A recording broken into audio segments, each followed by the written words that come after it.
Gimana nih? Kok bisa nih dari juragan Mas yang kerja di Pegadaian sekarang bisa punya usaha dimsum Mamata? Mungkin bisa diceritakan singkatnya gitu Kak. Jadi kalau untuk kerja di Pegadaian sendiri ya memang udah dari tahun 2019. Oke. Jadi setelah lulus kuliah memang langsung terjun nih ke Terjun Pegadaian gitu ya? gitu. Oke. Cuman kalau memang untuk buat usaha atau berdagang istilahnya itu memang udah dari SMA sih. Memang suka jualan. Mungkin unik ya. Oh ya? Kita ada yang varian sambal bawang, sambal embe. Sambal embe. Iya. Waduh, iya. Sambal embe yang khas Bali banget gitu. Oke. Jadi kita bawa juga ke menu dimsumnya kita yang di siomay-nya. Oke. Mungkin kalau yang dimsum biasanya kan pakai chili oil ya. Oke, pakai Ya, sambal oil, kalau betul. kita favoritnya sambal embe nih. Oke. Jadi kadang kan memang orang Bali lidahnya agak berbeda, Agak berbeda, ya. betul Jadi ya. gimana cara? Jadi aku lebih cocokin nih kira-kira yang sesuai dengan selera masyarakat tuh seperti apa ya, apalagi Oh, iya, kita betul. nak beleleng gitu. Jadi kita juga mau menyesuaikan seleranya nih dengan nak beleleng ini. Mungkin Iya. sambal embe menurut aku bisa masuk ke salah satu varian yang bisa dibilang favorit. Oh gitu. iya.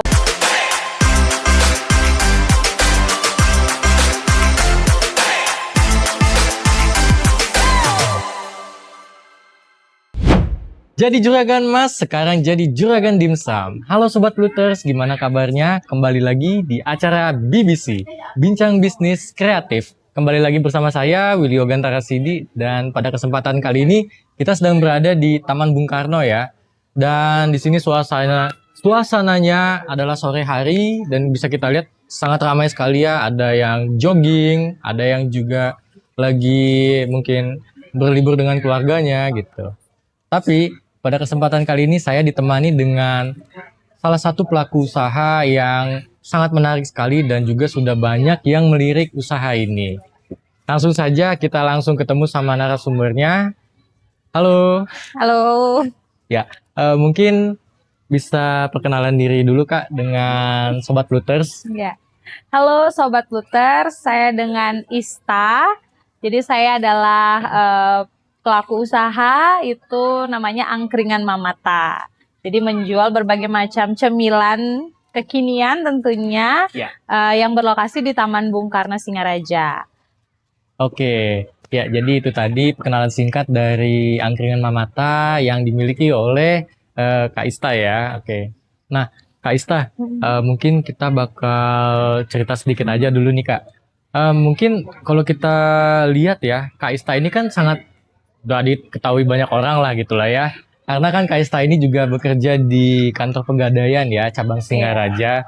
Dan gimana nih, kok bisa nih dari juragan Mas yang kerja di Pegadaian sekarang bisa punya usaha dimsum Mamata? Mungkin bisa diceritakan singkatnya gitu Kak. Tadi agak kaget ya denger judulnya ya. Iya. Dari juragan emas jadi juragan dimsum. Iya, ya. itu dia. Jadi sebenarnya kalau untuk dilihat dari peminat usaha ya, melakukan usaha dimsum tuh banyak banget di Singaraja ya. Jadi nggak cuma aku aja. Jadi kalau misalnya dibilang ide itu sebenarnya nggak dari nggak pure gitu, jadi nggak langsung menciptakan dimsum gitu, tapi memang ada flow-nya. Betul sekali. Jadi kalau untuk kerja di Pegadaian sendiri ya memang udah dari tahun 2019. Jadi setelah lulus kuliah memang langsung terjun nih ke Pegadaian gitu. Cuman kalau memang untuk buat usaha atau berdagang istilahnya itu memang udah dari SMA sih. Memang suka jualan, terutama makanan gitu. Jadi emang suka masak, terus juga suka jualin makanan yang dimasak sendiri ke teman-teman. Jadi karena waktu itu lagi viral-viralnya ya dimsum mentai dan lain sebagainya, jadi coba peluang usaha itu. Dan sebelum-sebelumnya juga udah pernah buat usaha yang lain gitu. Iya, Berarti memang Kak Ista ini emang udah ada passion bisnis lah gitu ya di bidang kuliner gitu salah satunya ya. Dan sekarang buka lagi nih dengan tren dimsum lah gitu ya. Nah seperti yang kita lihat juga kan dimsum ini kan memang udah banyak lah pasarnya gitu kan ya. Dan juga kan dari kalangan anak-anak gitu, remaja sampai ke kalangan dewasa ini kan banyak peminatnya gitu. Nah apa sih dari produk dimsum Mamata ini yang menjadi salah satu keunikan gitu atau mungkin menjadi favorit lah gitu lah untuk para konsumen? Jadi yang pertama untuk varian dimsum ya. Iya, varian Jadi dimsumnya. kalau untuk varian dimsum Mamata mungkin memang ada juga yang dijual dengan yang lainnya kayak Oke. gitu. Jadi kayak dumpling, terus apa istilahnya kayak kulit tahu. Kemudian oke. yang kita homemade nih, Oke. by aku sendiri yang masih terjun buat bikin, Oke. itu ada siomay sama gyoza. Oh, gyoza. Jadi itu masih aku produksi sendiri dengan tenaga yang ada sekarang gitu. Jadi apa namanya tentunya rasanya juga memiliki rasa yang berbeda. Jadi yang memang fresh, homemade, dan tanpa micin. Ya, itu dia. Tentunya ya. Dan juga untuk apa namanya untuk bumbunya sendiri gitu. Jadi kita mentainya itu menggunakan tobiko yang asli, yang memang bener mentai gitu. Jadi bukan spicy mayo. Dan kita kalau mungkin penjual dimsum yang lain kan ada menu spicy mayo, ada yang mentai, tapi kita emang udah nggak ada spicy mayo. Kita ganti mentai sama saus Bangkok yang homemade juga.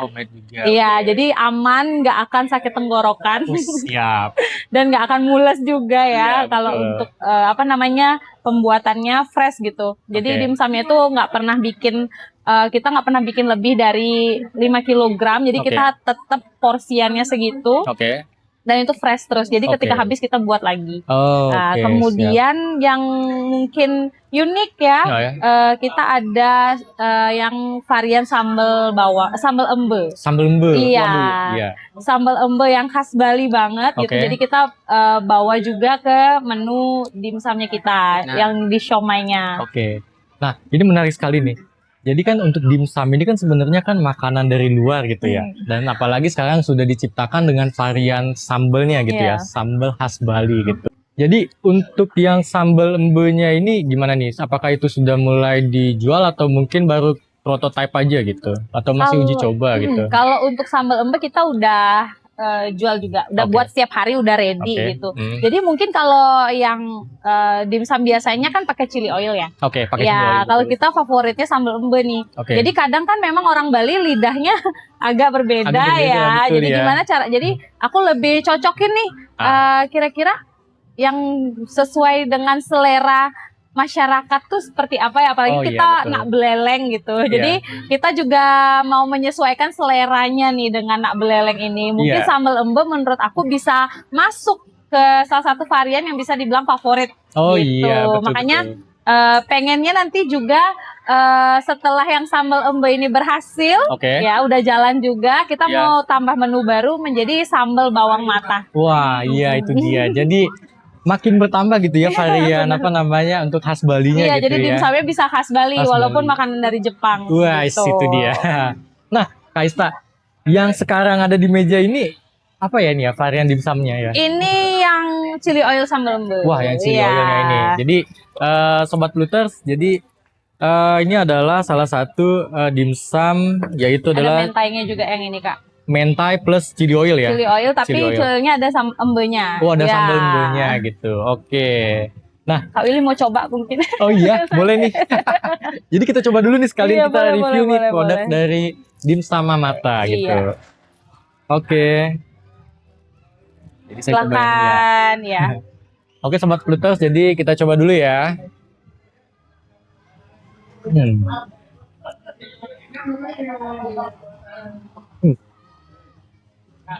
Gimana?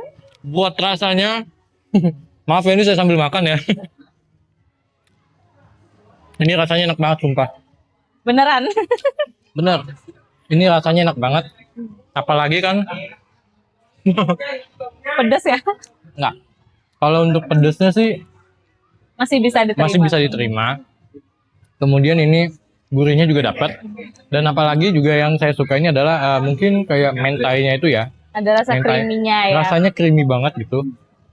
Dan ini juga memang benar-benar fresh lah gitu ya. Benar-benar fresh itu. Nah, kalau untuk yang panjang ini apa ya Kak ya? Kalau yang ini dari kulit tahu.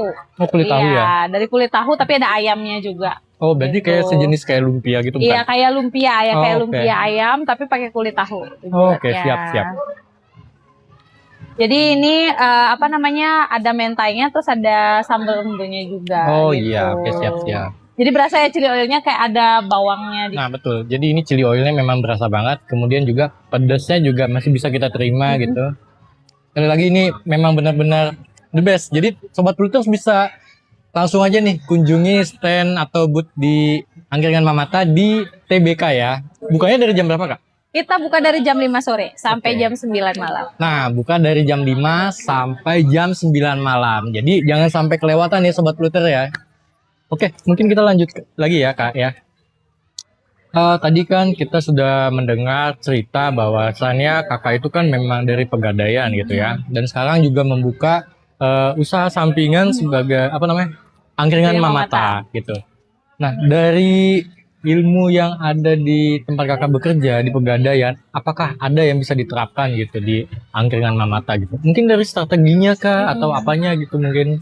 Ya, jadi buka usaha itu tentunya juga apa ya, hal yang cukup berat buat saya karena dari awal merintis itu kan nggak tahu apa-apa ya, nggak ada basic lah istilahnya. Siap. Nah kebetulan kalau dulu sih berdagang ya berdagang aja, nyari untung aja, nggak ada pikiran untuk promosi atau apa. Jadi kita kayak asal jual aja gitu kan, asal jual aja produknya, dapat untung selesai.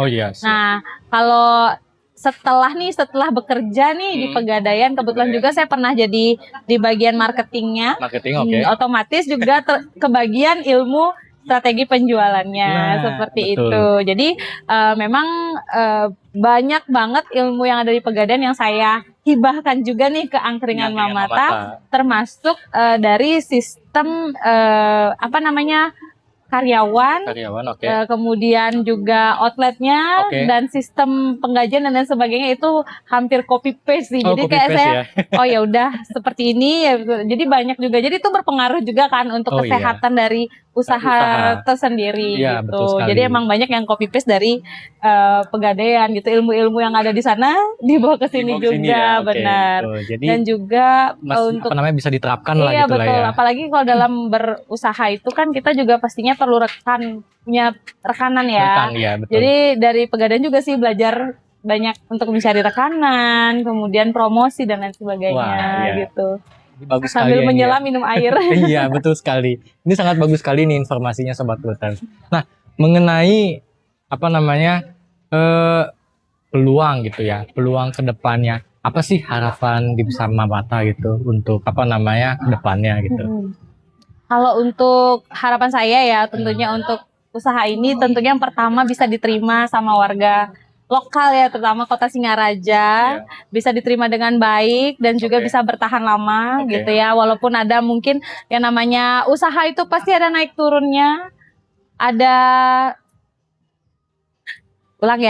Jadi dalam usaha tuh pasti ada naik turunnya, ada tinggi rendahnya. Jadi walaupun nantinya ada hal yang membuat harus down gitu, tapi semoga bisa tetap bangkit lagi gitu. Karena namanya kita usaha ya memang harus terus ada inovasi, Kak. Iya, betul Jadi sekali. emang harus terus buat menu baru, strategi baru. Dan saat ini Dimsum Mamata ini lagi lagi suka ikut event. Oh, ikut event ya. Buat branding. Betul. Nah, ya itu dia.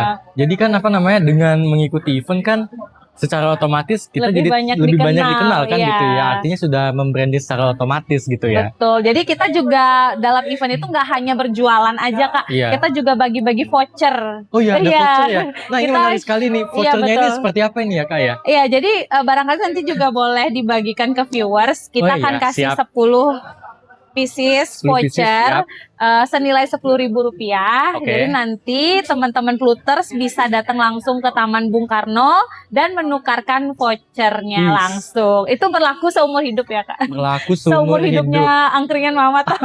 Siap. Oke, jadi Sobat Pluters nih, tadi kan sudah diberikan informasi bahwasannya Angkringan Mamata akan memberikan voucher ya, dengan seharga Rp10.000. Nah, syaratnya sangat mudah sekali nih. Jadi teman-teman bisa langsung aja nih datang ke Angkringan Mamata yang ada di TBK. Jangan lupa untuk berbelanja di sini ya. Oke, mungkin sebelum kita memasuki sesi penutupan nih, bagaimana sih menurut kakak kontribusi dari pihak Dinas Perindakop UKM dan juga UPTD Plut Kabupaten Buleleng terhadap angkringan Mamata gitu. Mungkin apa saja yang sudah kita berikan atau yang angkringan Mamata dapatkan gitu ya dari pelayanan tersebut. Sebelumnya saya ucapkan terima kasih banyak juga kepada Dakperinkop UKM dan juga UPTD Plut. Jadi sudah banyak sih sebenarnya support yang kami terima, yang diawali dengan pembuatan NIB. Jadi saya disupport untuk pembuatan NIB lengkap sampai selesai. Kemudian juga kemarin saya dibantu untuk foto produk. Ya, jadi foto produknya keren banget. Itu benar-benar mempercantik layout Instagramnya angkringan Mamata. Jadi jangan lupa di follow juga. Ya, jangan lupa di follow Instagram UPTD Plut juga ya. Jadi supportnya sangat luar biasa dan tentunya itu sangat berguna buat kami si angkringan Mamata untuk pengembangan bisnis selanjutnya seperti itu. Iya. Ya, jadi harapan kita juga ya dengan adanya fasilitas yang tadi sudah disebutkan seperti NIB maupun juga foto produk gitu. Itu juga kita bisa layani untuk pelaku UMKM dan itu bisa kita layani di hari-hari yang sesuai di-requestkan oleh para pelaku usaha gitu ya. Jadi ini sama-sama untuk memudahkan aja lah gitu lah ya. Oke, mungkin satu pertanyaan lagi, apa sih Kak pesan dan juga target lah untuk kedepannya nih, mungkin kakak kedepannya ingin menambahkan apa gitu, dan juga pesannya juga apa sih yang bisa diberikan kepada para calon pelaku usaha atau mungkin para pelaku usaha yang baru mulai merintis gitu. Baik, jadi kalau untuk saya sendiri juga sebenarnya baru pertama kali membuka yang namanya angkringan ya. Jadi semua dimulai dari yang kecil dulu. Jadi jangan takut untuk memulai, itu yang pertama. Jadi kalau kita nggak mulai itu nggak akan pernah terjadi. Betul sekali. Jadi yang pertama untuk mungkin para pelaku usaha yang mau baru memulai usaha, jangan pernah takut untuk posting jualan. Iya betul. Sebagai branding ya. Iya, sebagai branding. Jadi buatlah usaha kalian dikenal dulu. Jadi gimana caranya biar usahanya dikenal banyak orang, otomatis itu akan juga berimbas ke kesuksesan usaha itu sendiri. Kemudian jangan takut gagal, karena kalau misalnya nggak pernah gagal ya nggak akan pernah ada keberhasilan. Orang yang berhasil tuh pasti berawal dari gagal dulu, dicoba lagi. Yang penting jangan pernah menyerah, itu aja sih intinya.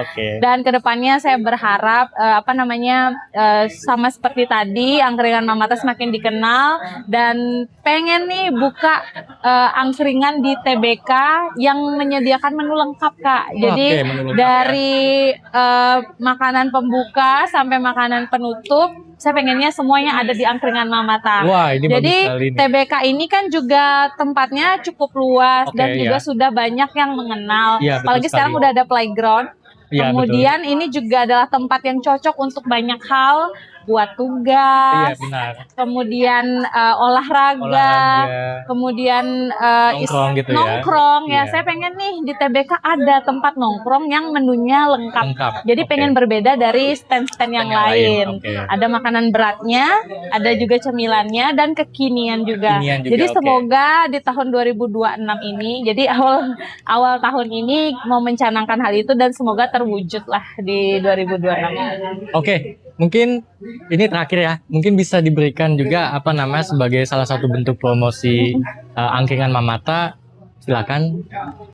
Baik, untuk seluruh warga Kota Singaraja, jangan lupa mampir ke angkringan Mamata di kios nomor 7, tepat di depan Tugu Singa. Tugu Singanya ya? Tugu Singanya kelihatan. Jadi kalau mampir ke sini udah pasti kelihatan kalau mau nonton. Wih, pas banget, dan ini sangat strategis sekali ya. Iya, tempatnya strategis. Nanti ada banyak kursi, tenang aja. Mungkin itu tadi hasil kita ngobrol santai ya dengan pelaku usaha angkringan Mamata yang dimiliki oleh Kak Ista gitu ya. Sobat Pluters, terima kasih yang sudah menonton di podcast BBC kali ini. Sampai jumpa di podcast selanjutnya. Dadah.